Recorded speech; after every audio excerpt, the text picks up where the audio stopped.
It feels like the talker is a Fred. It's not. It looks like the talker is a Fred. It's not. There's no Fred. There's no Viddy. There's no anybody. There's no there's no separation. When I say there's no separation. What do I mean? Is that you're telling me that this is not separate from that? I'm telling you there's no this and no that, or there's this with no opposite. And your mind can't grab hold of the idea of what that means, but you can jump into the vacuum of it and thus feel it. Whatever you're smelling is what it's smelling. It's using all of these bodies like little planaria that is sent out everywhere. It keeps duplicating and duplicating and duplicating.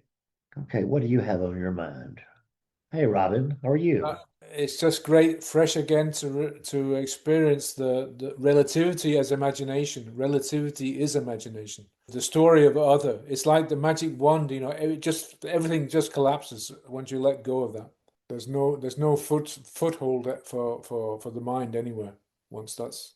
No, this is what Nisargadatta meant when he said that you are all front and no back.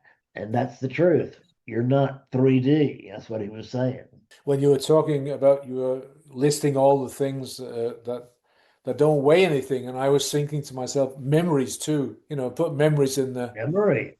and they're so pungent and effective. When you smell a rose, or you get a certain smell in your nose, and then it just evokes an image. Selena, how are you this afternoon?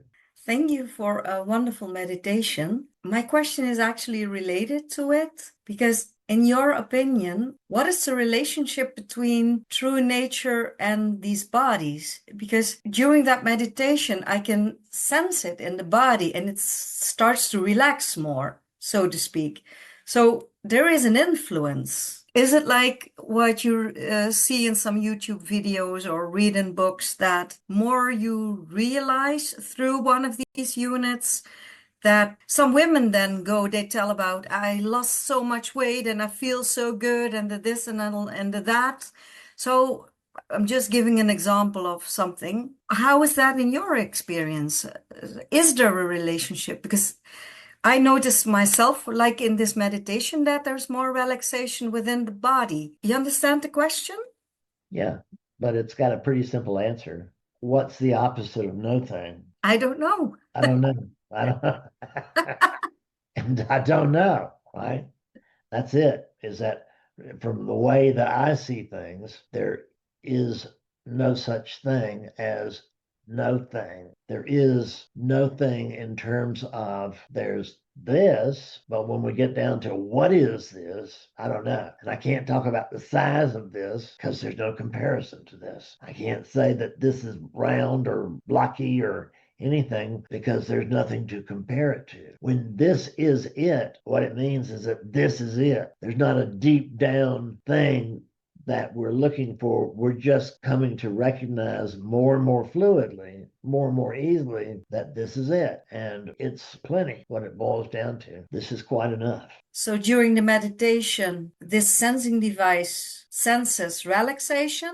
And at another point, at another moment, like this is it now, there's what we call hands moving, for instance. Do you mean? Yeah, but there's also no hand. You don't just not have a head, you don't have any hands either. So you can't, when that's actually a great point because this is the crux of all of our problem is that what this is quite beyond language. Where would you start to even describe this, what we would call the relative? I mean, how would you do that? Where would you start? Where would you end?